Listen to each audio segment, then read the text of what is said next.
자, 그리고 보면 이 폴리스 얘기를 아까 잠깐 하다가 말았는데 원래 폴리스는 이 성벽이라는 뜻입니다. 이 보면 고대 국가에 성벽이 이렇게 있고 이 성벽은 전부 방어 목적으로 지어진 성벽이거든요. 이거는 보통 이 아테네나 그리스에서 폴리스를 만든 사람들의 민족적인 기원을 이야기를 할 때 보통 가장 유력하다기보다 가장 뭐라고 해야 되지?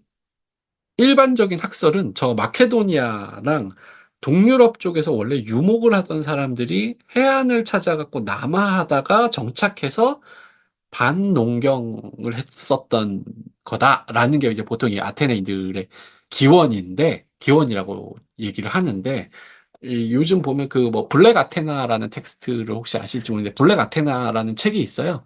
이걸 보면은 이게 그런 형태의 기원만이 아니고 요 지금 막 한참 전쟁 중인 레반트 지역, 그러니까 이스라엘 있는 그쪽, 그 지역에서부터 북상해갖고 온 사람들과 남한 사람들이 만난 문명이다 하는 식의 학설이 또 한 가지가 있고, 근데 뭐 어쨌든 요 사람들이 어딘가에서 이주해 와가지고 그리스 지역에 자리를 잡았다는 건 확실합니다. 그리고 여기서 농경을 하다가 점점 사회가 복잡해지고 방호를 해야 되는 필요에 따라서 성벽을 만들었고, 요 성벽을 부르던 이름이 폴리스였는데 나중에 이게 우리는 무슨 폴리스야? 라는 식으로 고유명사, 이게 일반 명사화 됐다고 이제 하는 게 이제 폴리스라는 말의 어원입니다. 근데 여기서 또 한 가지 폴리스 얘기를 제가 이렇게 하는 이유는 뭐냐면, 요 펠로폰네소스 전쟁이 벌어진 굉장히 중요한 계기를 요 폴리스, 방벽이 제공하거든요. 왜 그러냐면, 한참 그리스가 아니라 아테네가 잘 나갈 때, 페리클레스 시대, 그러니까 요 펠로폰네소스 전쟁 직전에 아테네가 뭘 하냐, 여러 폴리스들한테 이 보호비 같은 걸 걷어갖고 자기네 폴리스, 성벽을 보수해요. 매우 튼튼하게. 이게 되게 뭐냐면 요즘 말로 하면 어그로입니다. 도발을 하는 거예요. 왜 그러냐? 성벽을 든든하게 만들어 놓으면 다른 폴리스애가 보호비를 안 낸다든가, 자기 이 아테네의 말을 안 듣는다든가, 그러면 언제든지 가갖고 두드려 패줄 수가 있는 거예요. 방어가 튼튼하니까 공격을 매우 쉽게 할 수 있는 거죠.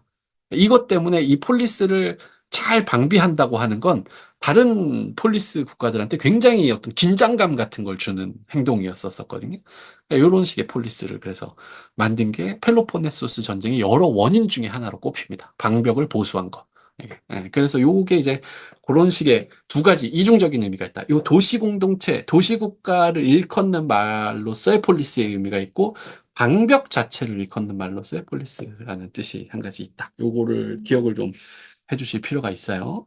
그리고 이제 보면 아까 국가가 제가 이제 국가를 이야기로서 이렇게 접근을 해야 된다라고 말씀을 드렸었는데, 그렇기 때문에 국가를 이제 국가에 보면 이 소크라테스가 중심이 돼갖고 이게 진행하는 매우 세부적인 논변들이 국가 안에는 있습니다. 그러니까 보통 보면 가장 유명한 게 이제 그 1권에 나오는 트라시마코스가 정의는 뭐냐?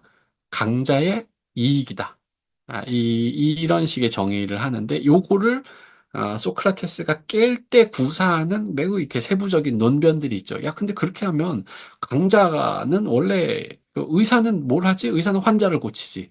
목동은 뭘 하지? 양을 돌보지. 그럼 강자가 자기 이익을 위해서 뭘 하는 게 아니라 자기가 돌보는 대상의 이익을 위해서 뭘 하는 거 아니야? 이게 정의 아니야? 이런 방식으로 논변을 펼치거든요.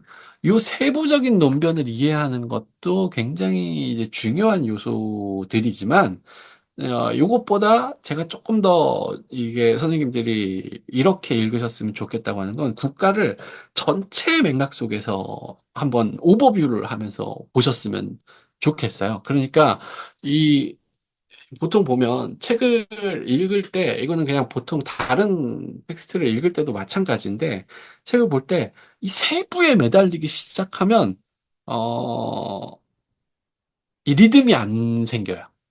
세부에 매달려서 이걸 무조건 이해를 해야 다음으로 넘어가고 다음으로 그러니까 이렇게 해갖고 끝까지 가실 수 있는 분이 있으면 그렇게 하면 좋은데, 이게 잘 안 돼요.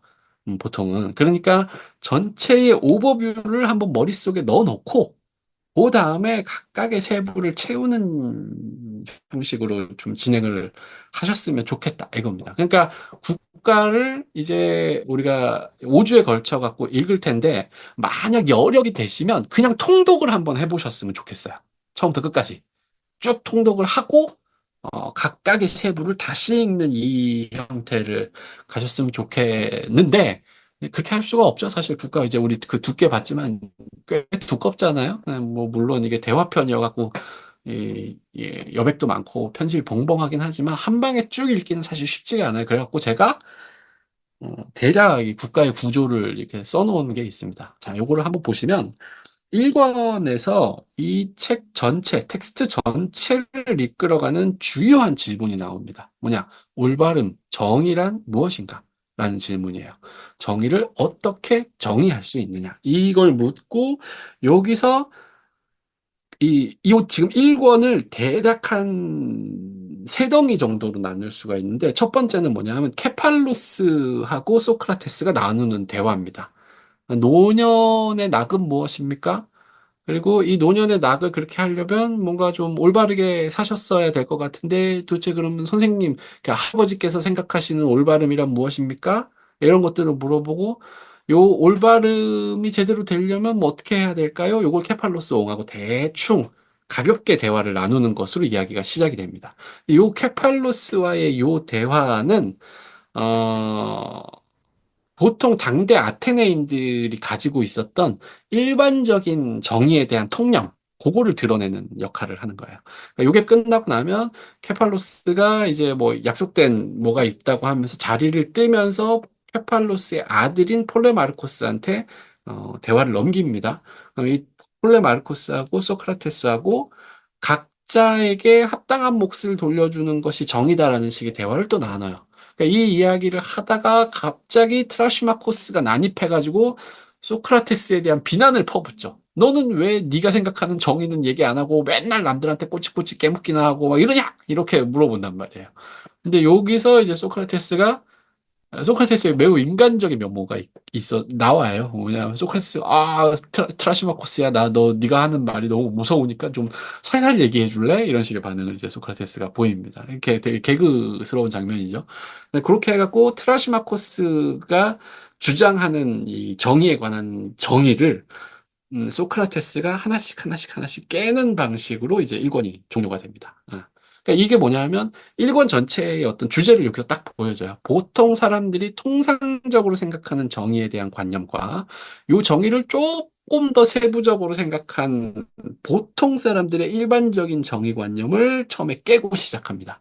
그리고 나서 2권에 딱 이르러서 그럼에도 불구하고 남는 어떤 의문이 있다는 거예요. 정의롭게 살면 손해보는 거 아니냐라고 하는 이 질문을 정교화시킨 질문을 글라우콘과 아데이만토스라고 하는 소크라테스의 제자들이 선생님, 제가 궁금해서 그러는 게 아니라 선생님이 그렇게 말씀하시면 사람들은 분명히 이와 같은 반론을 제기할 겁니다. 이거에 대해서는 뭐라고 답하시겠어요? 라는 식으로 이제 물어보죠. 거기서부터 이제 다시 이야기가 전개가 되는데 이때 소크라테스의 이야기가 한 발짝 뛰어요. 뭘로 가냐? 우리가 각각의 개별적인 개인의 정의를 갖고 이야기를 하는 건 너무 힘들고 어려운 일이니 개인보다 조금 더 다루기가 쉬운 보다 큰 단위, 국가 단위, 그러니까 정체 단위에서의 정의를 먼저 이야기한 후에 개인에 관한 이야기로 가보자라고 하면서 이상국가에 관한 이야기가 시작됩니다. 그러면서 이상국가의 여러 계급들에 관한 이야기들이 나오는데 그 중에서 가장 핵심적인 역할을 차지하는 수호자 계급에 관한 이야기가 나오죠. 그 수호자 계급을 어떻게 교육시킬까 하는 내용이 3권의 주요 주제입니다.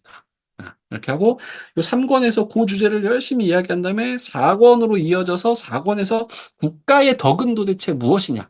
여기서 덕이라고 하면 아랫대입니다. 탁월함이라고 번역할 수도 있어요. 이 국가가 가진 탁월함은 무엇인가라는 질문이 제기가 되고 국가가 가지고 있는 이 탁월함에 관한 것들을 이제 또 하나씩 검토하는 게 이제 4권의 내용이에요. 4권이 그런 식으로 국가에 대한 정의, 국가의 탁월함이 잘 정의가 되고 나면 이 국가에 대한 정의를 가지고 각자의 개인들, 인간의 정의, 그 인간 개인의 정의에 관한 걸로 이항을 시킬 수 있는 근거가 마련이 됩니다. 그걸 통해서 이제 다시 개인의 정의로 내려와요. 그게 이제 5권에서 이제 보면 사람들이 이 이상국가에 관한 소크라테스의 이야기를 막 열심히 한참 들었더니 당연히 의문이 생겨요. 선생님, 그게 근데 뭐 다 말씀 좋은데 그게 가능한 겁니까? 라고 이렇게 물어요. 소크라테스는 여기에 대해서 이게 가능하다는 식으로 답을 해야만 하는 의무가 생깁니다. 이 국가, 이런 식의 이상 국가가 어떻게 실제로 가능한지에 관한 이야기로 6권의 내용이 채워집니다.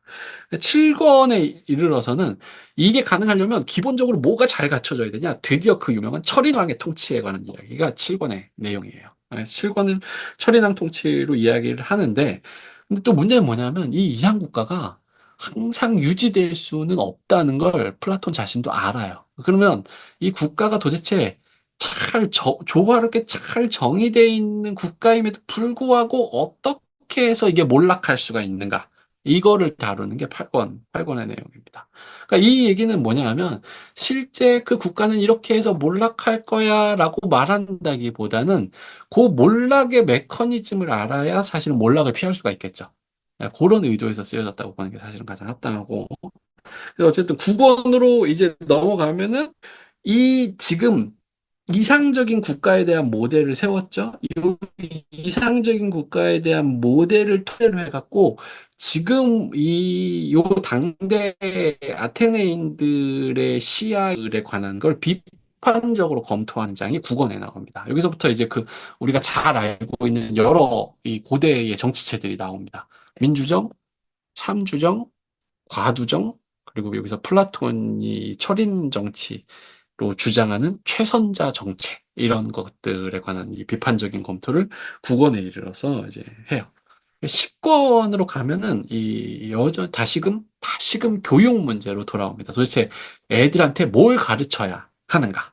뭘 가르쳐야 애들 각각이 올바른 상태로 성장할 수 있는가? 이런 것들을 이제 열심히 주장을 하는 게 이제 10권으로 이어지는데, 근데 이게 또 한 가지 제가 미리 말씀을 드리자면 조금 그런 건 뭐냐 하면 이 플라톤의 대화편들이 다 읽고 나도 플라톤이 주장하는 게 이거였구나 하고 똑 떨어지질 않아요. 다 뭔가 찝찝하게 좀 끝나는 면이 있거든요. 국가도 똑같습니다. 국가도 이걸 열심히 하고 나서 가는데, 그래서 정의가 뭐였다는 거지? 정의를 굳이 말하자면 뭐냐? 어떤 혼의 어떤 상태의 조화가 갖춰져 있는 상태라고 이제 정의가 되는데, 근데 혼의 어떤 상태가 조화가 잘 이루어졌다라고 하는 이 정의가 지금 요 1권부터 10권까지 논의한 바에 따라서 자연스럽게 유도되는 결론인지는 사실 모르겠어요. 저는 아닌 것 같거든요. 약간 자의적인 면이 좀 많아요. 그러니까 이건 뭐냐면 현대나 근현대의 철학책들은 이렇게 쓰면 안 돼요. 앞에서 던진 떡밥이 뒤에 가고 적절하게 회수되어야만 하는데, 플라톤 시대에는 지금 그게 중요한 게 아니라는 거예요. 플라톤은. 그러니까 오히려 지금 요 서술 구조에 관해서 아까 잠깐 얘기를 드렸어야 되는데 그냥 넘어간 부분이 있는데, 한 가지 말씀드리면, 아까 제가 소크라테스는 글로 쓰는 거에 대해서 뭔가 부정적인 입장을 가지고 있었다 그랬잖아요. 플라톤도 마찬가지예요. 플라톤도 실제 철학은 어디서 일어나냐? 글 속에서 나타나지 않고 대화 속에서 일어난다고 하는 스승의 생각을 충실하게 따릅니다. 그런데 좀 보다 많은 사람들이 철학에 접근하려면 글이 있어야 된다, 이렇게 생각했기 때문에 착선책으로 이 대화편 쓰는 거를 택한 거거든요. 그러니까 플라톤한테 지금 이 대화편이 가지고 있는 목적은 자기가 주장하는 바를 적절하고 정확한 언어로 논증하는 데 있질 않아요. 현대 학문은 논문을 통해서 자기가 주장하는 바에 대한 근거를 충실하게 세우고 그걸 논증하는 것으로 이제 학적 활동을 하죠. 근데 이 고대의 인물들, 특히나 이제 플라톤이 지금 이 대화편을 쓸 때의 거는 그 논증과 내 주장의 정당성을 네 대화편 안에서 완전히 완결적으로 끝을 낸다에 있는 게 아닙니다. 대화편이 가지고 있는 용도는 그게 아니라 사람들로 하여금 실제 질문을 던질 수 있게끔, 이 질문을 촉발하게끔 하는 거에 있으면 충분한 거였다고 생각할 수 있어요. 그러니까 결론을 명확하게 안 내더라도 플라톤한테 지금 거리낄 게 없는 거예요. 그러니까 떡밥 회수를 완전히 안 하더라도. 그런데 대신에 플라톤이 가지고 있는 장점은 있어요. 이 극적인 완결성은 있습니다. 어쨌든 이야기가 한 바퀴 쫙 돌아가고, 이 이야기가 굉장히 재밌는 이야기였고, 이 이야기를 통해서 내가 뭔가 지금 촉발을 받았다라고 하는 이 감각은 대화편을 읽으면서도 충분히 살려낼 수 있다. 이렇게 생각을 할 수가 있습니다. 제가 지금 요 필레보스 항과 관련돼 갖고 처음에 이제 1권에 나왔던 요 설정과 그리고 이 등장인물들이 지금 맺고 있는 요 어떤 모종의 관계들 요것들에 관한 설명을 간단하게 드렸는데 요거를 머릿속에 일단 넣고 이 다시금 그 1권과 2권을 읽고 다음 주에 오시면 됩니다. 그러니까 요게 지금 이 설정이 머릿속에 있는 상태에서 2권을 읽고 나면은 훨씬 1, 2권이 재밌게 읽히실 거라고 생각이 듭니다. 근데 이제 혹시 여력이 되시면 그 트라시마코스가 진행시키는 논변을 한번 잘 꼼꼼하게 정리를 하고 이걸 도대체 소크라테스가 어떤 방식으로 이걸 반박하는지를 한번 꼼꼼히 잘 생각을 해보셨으면 좋겠어요. 그러면 사실 1, 2권 내용은 충분히 이해를 할 수가 있을 거다. 이렇게 생각을 합니다. 일단 오늘 강의는 여기까지 할게요. 네. 네, 됐나요? 이거, 그, 혹시 뭐 질문이 있으신가요? 예, 질문 딱히 없으시면 안 하셔도 돼요. 혹시 있나 해갖고 여쭤본 겁니다. 뭐 어쨌든, 그렇고요. 다음 주에, 이제 또 1, 2권을 읽고, 다시 만나는 걸로 이렇게 하면은 될 것 같습니다.